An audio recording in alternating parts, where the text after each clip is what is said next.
It was early morning in Jerusalem, just before the Passover festival. The air felt heavy, as if something terrible was about to unfold. Jesus Christ had already spent a sleepless night betrayed by one of his own disciples, arrested in the Garden of Gethsemane. He was brought before religious leaders who accused him falsely. Though innocent, he was taken to the Roman governor, Pontius Pilate. Pilate questioned him, searching for a reason to condemn him, but found none.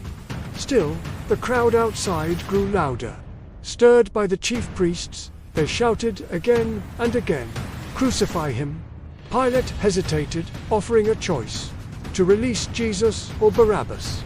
Shockingly, the crowd chose Barabbas. Under pressure, Pilate gave in.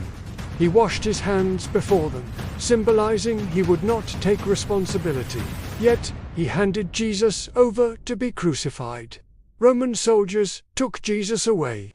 They mocked him, placing a crown of thorns on his head. They draped a purple robe around his shoulders, pretending he was a king.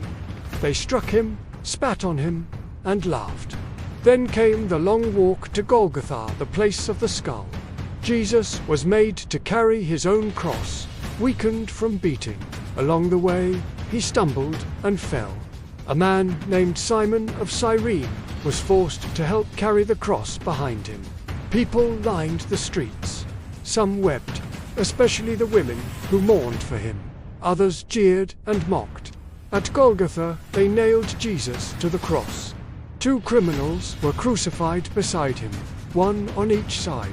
Above his head, a sign read, "Jesus of Nazareth, King of the Jews."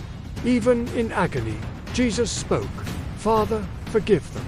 One criminal believed, saying, "Jesus, remember me when you come into your kingdom." Jesus replied, "Today you will be with me in paradise." Below the cross stood his mother, Mary, and John. Even in pain, Jesus cared for them, asking John to look after his mother. From noon until 3, darkness covered the land.